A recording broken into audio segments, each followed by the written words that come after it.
តើតើជាមួយនឹងវីដេអូនេះដែរខ្ញុំនឹងធ្វើការបង្ហាញអំពីការលាយដីឲ្យមានជីវជាតិសម្រាប់ធ្វើការដាំដុះទីមួយហ្នឹងគឺយើងមានដីនៅក្រោមគល់ចេកក្រោមឆ្កាចេកឬក៏ដីដបោកទី2គឺយើងមានជីកំប៉ុស្តគោកដែលយើងបានបង្ហាញពីការធ្វើពីវីដេអូមុនទី3គឺយើងមានផេះអង្កាមឬខ្ជុំអង្កាមហ្នឹងទី4គឺលាមកគោក្រៀមឬលាមកគោស្ងួតនិងទី5គឺកបោសកបោកសិកម្មហ្នឹងហើយសម្រាប់បរិមាណរបស់វាតាមការស្រាវជ្រាវរបស់ខ្ញុំហ្នឹងគឺបានឃើញថាសម្រាប់ការលាយដីហ្នឹងគឺយើងប្រើដីរបស់យើងដីធម្មតាហ្នឹង9ធុងត្រូវដាក់ជាមួយនឹងជីកំប៉ុស្តគោក2ធុងផេះអង្កាម3ធុងលាមកគោស្ងួត3ធុងហើយនឹង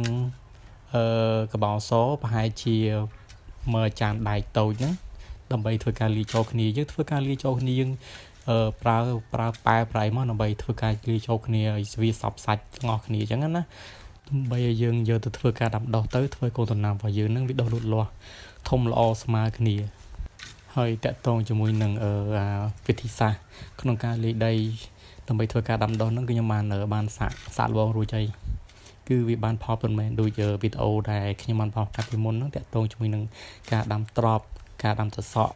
ការដាំតកួនស្ពៃអីហ្នឹងគឺមើលតាមវីដេអូជាក់ស្ដែងហ្នឹងគឺវាទទួលបានផលល្អពិតមែនតាក់ទងជាមួយនឹងបន្លែបកាតាក់ទងមួយផ្លែវីដេអូចេញមកហ្នឹងគឺធំល្អហើយសម្រាប់ការប្រើប្រាស់ជីកំប៉ុស្តជីអីហ្នឹងការធ្វើការដាំដុះហ្នឹងវាធ្វើឲ្យដំណាំរបស់យើងធ្វើការហូបទៅវាមានសុវត្ថិភាពបន្លែយើងហ្នឹងមានសុវត្ថិភាពវាមានជាតិគីមី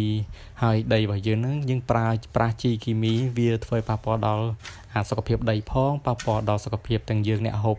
បន្លែបកាផ្លែដែលបានមកពីបន្លែហ្នឹងផងសម្រាប់ការប្រើប្រាស់ជីកំប៉ុស្តការលាយដីប្រើជីកំប៉ុស្តហ្នឹងគឺធ្វើឲ្យដីរបស់យើងហ្នឹងកាន់តែប្រើកាន់តែមានជីវជាតិល្អកាន់តែមានគុណភាព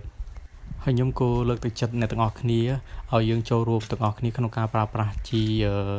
កំប៉ុស្តជីធម្មជាតិពីព្រោះការប្រើប្រាស់ជីកំប៉ុស្តជីធម្មជាតិហ្នឹងវាជួយការពារបរិស្ថានព្រោះថាតកតងជាមួយនឹងជីកំប៉ុស្តគឺយើងធ្វើឡើងគឺបង្កើតពីកាកសំណល់ផ្ទះបាយសបកបន្លែផ្លែឈើតកសំណាក់កាកសំណល់ដែលវាសល់ពីការប្រើប្រាស់ដែលយើងចោលហ្នឹងណាគឺយើងយកវាមកកែច្នៃទៅជាជីមួយវិញទៀតបន្លែផ្លែឈើផលដំណាំដែលយើងបានមកពីការដែលយើងប្រើប្រាស់ជីធម្មជាតិហ្នឹងគឺវាមានសុវត្ថិភាពធ្វើឲ្យយើងអ្នកហូបហ្នឹងមានសុខភាពល្អ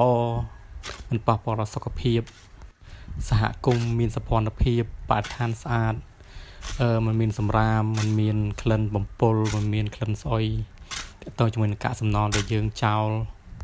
ហើយអ្វីដែលសំខាន់ផុតហ្នឹងគឺយើងអត់មានចំណាយលុយគឺការចំណាយលុយទៅលើការទិញជីគីមីយកមកប្រើប្រាស់សម្រាប់ធ្វើឲ្យដំណាំយើងលូតលាស់ទេគឺវាបានមកពីកាកសំណល់គឺបានមកពីដើមឈើដើមអីព្រៃដែលដុះជុំវិញផ្ទះរបស់យើងហ្នឹងយើងអាចយកវាមកច្នៃធ្វើជាជីបាននិយាយទៅយើងអត់មានចំណាយលុយទេ